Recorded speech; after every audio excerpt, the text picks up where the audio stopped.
ಬಾಟಲಿ ನೋಡೋಕೆ ಎಷ್ಟೊಂದು ಸುಂದರ ಆಕರ್ಷಕವಾಗಿದೆಯಲ್ಲ. ಹೊರ ನೋಟಕ್ಕೆ ಪಕ್ಕ ಹಣ್ಣಿನ ಜ್ಯೂಸ್ ನಂತೆ ಕಾಣುತ್ತೆ, ಆದ್ರೆ ಇದು ಜ್ಯೂಸ್ ಅಲ್ಲ, 15% alcohol.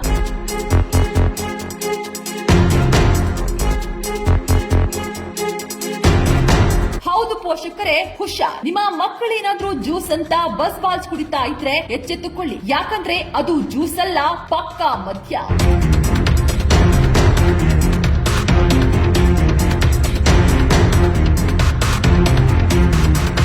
13 to 15% alcohol. Bus boss ಬಾಟಲಿ ನೋಡಲು ಚಿಕ್ಕದಾಗಿದ್ರು ಇದರಲ್ಲಿ 15% ಆಲ್ಕೋಹಾಲ್ ಪ್ರಮಾಣ ಇರುತ್ತೆ. ಸಾಮಾನ್ಯ ಬೀರ್ನಲ್ಲಿ ಇರೋದು ಕೇವಲ 5% ಆಲ್ಕೋಹಾಲ್ ಅಷ್ಟೇ. ಅಂದ್ರೆ ಈ ಒಂದು ಸಣ್ಣ ಬಾಟಲಿ ಸುಮಾರು 3 ಬೀರ್ಗಳಿಗೆ ಸಮ. ಇದು ಸ್ಟ್ರಾಬೆರಿ, ಬೆರ್ರಿ ಮತ್ತು ಚಿಲ್ಲಿ ಗುವಾದಂತಹ ರುಚಿಗಳಲ್ಲಿ ಲಭ್ಯವಿದೆ. ದುಂಡಾಕಾರದಲ್ಲಿ ಸಣ್ಣ ಹಣ್ಣಿನ ರಸದ ಬಾಟಲಿಯಂತೆ ಕಾಣುವ ಈ ಮದ್ಯ ಇತ್ತೀಚೆಗೆ ಬೆಂಗಳೂರಿನ ಮಾರುಕಟ್ಟೆಗೆ ಲಗ್ಗೆ ಇಟ್ಟಿದೆ. ಇದು ಸಣ್ಣ ಬಾಟಲಿ ಆಗಿರೋದ್ರಿಂದ ಅದೆಷ್ಟೋ ಶಾಲಾ ಕಾಲೇಜು ಮಕ್ಕಳು ಪೋಷಕರ ಕಣ್ಣು ತಪ್ಪಿಸಿ ಬಾಟಲಿಯ ಸ್ಟಿಕ್ಕರ್ ತೆಗೆದು ಬ್ಯಾಗ್ ನಲ್ಲಿ ಇಟ್ಕೊಂಡು ಹೋಗಿ ನಶೆ ಏರಿಸುತ್ತಿದ್ದಾರೆ. ಇದು ಹಣ್ಣಿನ ರಸದ ಬಾಟಲಿಯಂತೆ ಕಾಣೋದ್ರಿಂದ ಶಾಲಾ ಕಾಲೇಜಿನಲ್ಲಿ ಶಿಕ್ಷಕರು ಇದನ್ನ ಪತ್ತೆ ಹಚ್ಚಲು ಸಾಧ್ಯವಾಗ್ತಿಲ್ಲ. ಬಾಟಲಿಯ ಮೇಲಿರುವ ಪ್ಲಾಸ್ಟಿಕ್ ಲೇಬಲ್ ಕಿತ್ರೆ ಅದು ಕೇವಲ